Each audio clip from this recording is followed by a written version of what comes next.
Hi there, it's Denise Eckert from the Relaxation Lounge, and I love coming on here and sharing different things to help you reduce the stress in your life. And today I have Meris Gebhardt, and she is drawing on 22 years of yoga, Ayurveda, psychology, philosophy, professional experience, and having struggled with her own bouts of anxiety. Meris is a very highly regarded and prolific teacher, thought leader, and expert in the field of corporate individualized meditation. So today we're going to talk about elevate from survive to thrive. So welcome, Meris. Thank you. Thank you very much. Now, how did you get on this journey to help people with meditation? Yes. Well, as it usually goes, I have my own personal story with anxiety. And so I have been looking for alternatives to medication to handle and heal myself. And so I leaned into meditation. Now, how do you work with clients? Like, so if someone is experiencing anxiety or overstressed or burnout, what are the steps that you take someone through to help them with that? Yeah. So as you mentioned in my introduction, I've been teaching yoga for 22, 23 years and practicing many times a week. And I know that these practices of breathing, dropping into the body, getting grounded and still while our mind runs amok, are really great tools that we can actually sense and activate and turn on those active relaxation techniques. So that will then impact our mind, our physiology, our stress levels, our nervous system in a very tangible way. Okay. And what are the benefits of doing meditation? Yeah, I could talk for hours about this, but for myself, I started meditation because it was a safe space for me. I was in a really troubling relationship, and so I needed to have safe space, and I kept going there and going there and going there. Maybe it was 3 minutes one day, 5 minutes the next day, and over weeks and months and now years, I love to meditate a little bit longer. And I know that if I have a busier day or a stressful time in my life, I need to meditate longer. So the benefits are so many things. We downregulate our nervous system so that we can manage in a level-headed way, if you will, the stressors that life throws at us, right? Stress is always going to be a thing. And it's just our way of managing the stress that makes all the difference. So recognizing the perspective on, okay, this isn't the end of the world. No one's dying here. I am still well and good, but it's impacting my system. It feels personal, but in fact, it's just life happening, the energy around us happening, thinking of ourselves as a mountain and the storms of life happening around, but the mountain remains stable and solid and strong. I love that. Because a lot of times when we are in stress and if we do take that step back, it's really not that bad. As you said, no one's dying, no one's running to the hospital. Right. Now, I love what you said as well, that it doesn't have to take long. Like you started with 3 minutes, 5 minutes. Now, someone just starting out with meditation, how would you recommend that they get involved with meditation? Yeah, so great question because it is so accessible. You don't have to be a monk and you can do it anywhere and anytime. I like to suggest as the very first thing you do in the morning to swing your legs to the edge of the bed. Don't stand up, don't grab your phone, don't start interacting and engaging with people. Just pause for 3 minutes, maybe place your hands on your belly, feel your body, close your eyes, tune into your sensorial experience, what you're hearing, tasting, feeling, seeing, smelling, and then maybe even the sixth sense, right? What's going on inside of me right now? What am I worried about?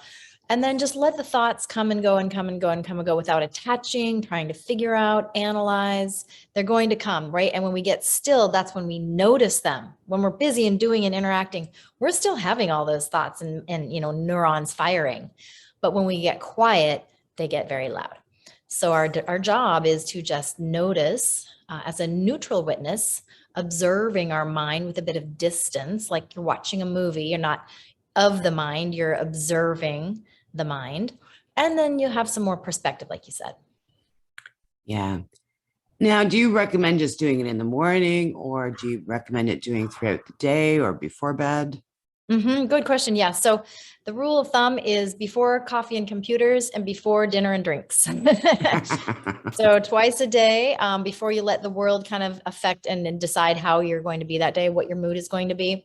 And then before you, I don't know, adulterate your system, if you will, best to steady yourself by starting meditation in the morning. I think of meditation as fiber for the mind. So when we eat fiber, our blood sugar doesn't spike and dip. When we meditate, we aren't swung so high on these exciting things and taken so low on the emotionally heavy, sad, taxing things.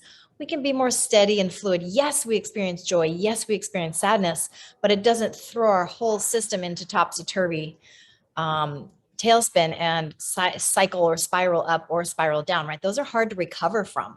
So if we stay at the more moderated state, then we can experience these things and quickly toggle back to the midline. Yeah, and in the evening, they say it's a good time to do it because this is when we downregulate our nervous system from all the action of the day. And right, we have our thoughts, and those thoughts are ruminative, they're duplicative, and they have emotion attached to them. When they have emotion, that's what gets into our physical system and triggers physiological responses to the stressors. So if we can kind of clear that out, scrub it out, air it out, let it kind of be heard and the noise simmer down before we're hitting the pillow, then when we do lay down to sleep, we're just doing that, sleep, not also processing the day and life, right? Because every time we meditate, we visit, years of history and all the stories. Yeah. Yes. So now when you are starting out meditation, is it best to start out with just sitting in silence, or do you recommend guided meditations? What kind of meditations? Yeah. So they say, if you ask your doctor, what kind of exercise should I do that's going to be good for my health? The exercise you're going to do. So the idea is just do it. I started by just sitting. I would walk my dog and then I'd arrive kind of at our turnaround point and sit in nature facing the east as the sun was rising with nothing. Today, I meditate with some healing mantra chants. So it's all in Sanskrit, and I just repeat these chants 108 times. Maybe one's about compassion, purification, sacred lovemaking, abundance, removal of obstacles. So I focus on these certain chants, and I just do them over and over and over, and I'm counting on my hands. So my brain is given a job. The brain wants something to do, and you have to focus on saying the words properly and tracking the number. And so that's been a very helpful and grounding way for me to make sure I do the practice, and I can time the minutes. So I know that I'm getting at least 20 minutes, which is ideal. So that's what I do today. But any kind is good. If you're starting out, I would actually recommend guided. I have some really great teachers who have taught me. And so I aim to infuse my own life and teachings and experience and the truth that has emerged from within me, synthesizing all of those teachings to guide people. And I love, love, love guiding. And even if you're experienced, guiding is helpful. And if you're starting out, guiding is helpful because our mind goes so fast and wanders off track. We need it to be ushered back in by some gentle words. Yeah, exactly. That's a lot of times when I'm meditating, I need that. And I love that idea about the mantra and then counting. So you're not only saying something, you're also counting how many times. Can you give us some examples of the mantras that you use? Yeah, so there's one that's very simple and really usable, and probably a lot of people listening to your podcast will have heard of it. It's just Om Shanti Om, Om Shanti Om. So Shanti is peace, peace, peace. And boy, especially right now in our world, we need peace. So we just repeat this Om Shanti Om 108 times. And the vibration in the body and just speaking and singing and chanting alone is one of the yogic practices, the 8 limbs. It helps align our energy centers, otherwise known as the chakras, if you're in the yogic frame of mind study. But yeah, the chanting keeps me on track. And my mind goes wild. I definitely get through all my thoughts and stay on track. And at the end, I just feel, thank you. Yeah, it's just getting all those thoughts out of your head and, just having that sorting out process. Now, when someone is starting out, is there any, certain place that they should meditate? I know it's usually best if it's a quiet place, but is lying down or sitting up, does it make a difference? Okay, great question. So in the sequence of the yoga teachings, people practice yoga, the physical asana practice, for years and years and years and years to be able to sit comfortably so they may meditate. Now, maybe someone was meditating centuries ago and just invented the idea of a chair. So now we have a chair. So we can actually sit comfortably at a pretty early stage in our yogic and meditation practices. So I always advise to sit upright if possible, because we want to wake up the body and be alert. And so we're activating by pushing down through the base and rising up through the spine. We engage a bit of discipline and activity in the muscles and the firing. And this makes our mind more alert. And even though we're in a restful state, calling in rest for the prefrontal cortex of the brain. But whenever you're not in pain, right? If you're in sitting upright and this is causing agony to your body and it keeps gnawing at you and you're not able to rest the brain, then this is when we need to adjust our body physically. And so I might suggest lying down on the floor and resting your legs upon a chair or the couch seat cushion, to give your back some reprieve and to be horizontal. Now, the idea is not to actually physically fall asleep, but we do want to rest the brain, and you get better than a 20-minute nap for restoration. That's interesting. I've never tried the on the floor with the legs up. Now, since you did mention that you do a morning routine, could you just walk us through what you do in the mornings? Yes, thank you. So it depends a little bit. I'm kind of house hopping at the moment. And so I'm staying with different people. At the moment I'm staying with my sister. So sometimes I will wake up and immediately just turn on the chanting. And if the house is quiet, I'll sit in my bed and chant with the music on low. Or I get up and do a big stretch to face east and open my arms and say, thank you for a beautiful day. And then I immediately go and brush my teeth so we can scrape off the ama, the toxins that have emerged in the nighttime when we're detoxifying the best, off my tongue and off the roof of my mouth, brushing, brushing, brushing. And then I do 2 tall glasses of warm water with apple cider vinegar in them. It's not necessarily an Ayurvedic practice, but it is really good to cleanse the liver. We have an insulin resistance epidemic in our world right now. And so anything we can do to help our organs heal and serve and, act properly in our bodies, what they're intended to do, then we can stay physically healthy and keep our inflammation down. So the warm water being an Ayurvedic practice, right? So it's not so cold for our system to digest. We can immediately absorb it. And then sometimes, recently I've added a couple teaspoons of olive oil first thing. And then I typically intermittent fast until about 10 a.m. I don't put a stop on when I stop eating the night before, but I always aim to not eat at least until 10 a.m. And then what's your reasoning behind that? Intermittent fasting is very healthy for the organs. They say fasting is the highest form of medicine. So if we have extra sugar in our diet, which is found everywhere, if you eat anything with a package, then we need time for our system to clear out and to be able to have that insulin take up the glucose in the bloodstream effectively, and do its proper job so that we can keep our bloodstream and our blood sugar normalized. I did mention, but before I eat breakfast, I do a workout. So either a exercise form called The Class. So it's just on video. It's either on demand or digital classes, live.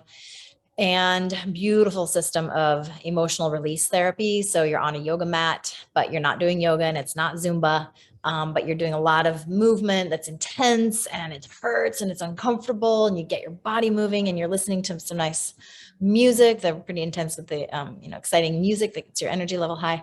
And so I love to do that. And then typically I'll meditate after that, if I don't wake up and do it first thing with the chanting in my bed.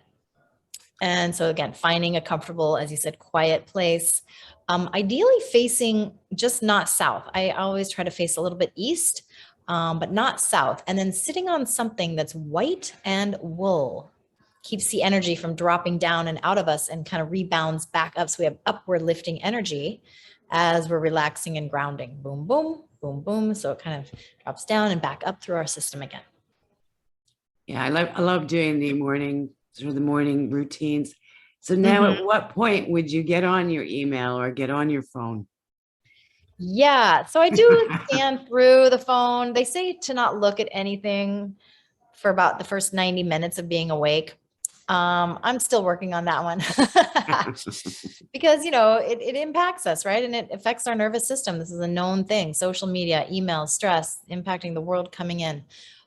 So I try to have a nice frame of mind when I do start to scan through the emails, have some breakfast. I mean, I'll start maybe 9 or 10 in the morning, getting to the work, the Yeah. desk work. The work really is the 5 to 9, right? What we do in the evening, all through the night and into the morning. And then the administrative stuff is just a byproduct of our 5 to 9 that we do 9 to 5. Okay, so we're going to start wrapping this up. Is there anything Yeah. else you'd like to share with the audience today? Thank you so much for asking. And it's just really been a delight to get to visit with you. I don't know. I just say keep going. And really, when you feel the tendency to fidget and reach out and habitually try to find something to soothe you on the inside, this is the instant of awareness that we need to drop into the body, pause, and wait out that uncomfortable moment. If you can just wait it out for about 90 seconds, you'll completely rewire your brain. So we're in a society where we are always seeking something from the external to soothe the internal. And the more we can sit in the stillness with the grumpy, grippy gugh, that is really going to train, elevate, soothe your entire system and ultimately your entire life. Yeah. Now, do you have anything to offer to our audience today? Absolutely. Yes. Please check us out. I'd love to invite anyone to be a guest on any of our 10 live group sessions we do every week with a new, fresh theme. This week, our theme is drive plus distraction equals right direction. So we are always told that, oh, distraction is such a bad thing. Well, distraction, if it's like immediately a reactionary, oh, squirrel, squirrel, shiny new thing, this kind of distraction is disruptive. But when the distraction is coming from within, where we're moved towards our bliss and we're curious and it's lighting up our soul, then this kind of distraction attached to our drive forward, we're just naturally forward moving beings. This will inform the right direction in our lives. And so, yes, anyone is welcome to join us on our 10 live group sessions a week. And they can reach us by emailing me, Meris, Meris, like Sam, at opulentmindfulness.com, or check out the website and I'll send you a link to the schedule. Great. And yes, I will be putting all her information into wherever you're watching or listening to this. Well, thank you so much for your time and your amazing knowledge today. Thank you, Meris. Thank you, Denise. Have a great rest of the day. Yes, and thank you for listening. If you're looking for more ways to reduce the stress in your life, please visit www.therelaxationlounge.info. Here I've got access to a free Facebook page where you can get support, information on the podcast where I interview different individuals who share their techniques to help you reduce your stress, plus a membership that you can join where you can come and do stress reducing practice on demand anytime you need to reduce the stress in your life and create more happiness in your world. I'll see you in the lounge.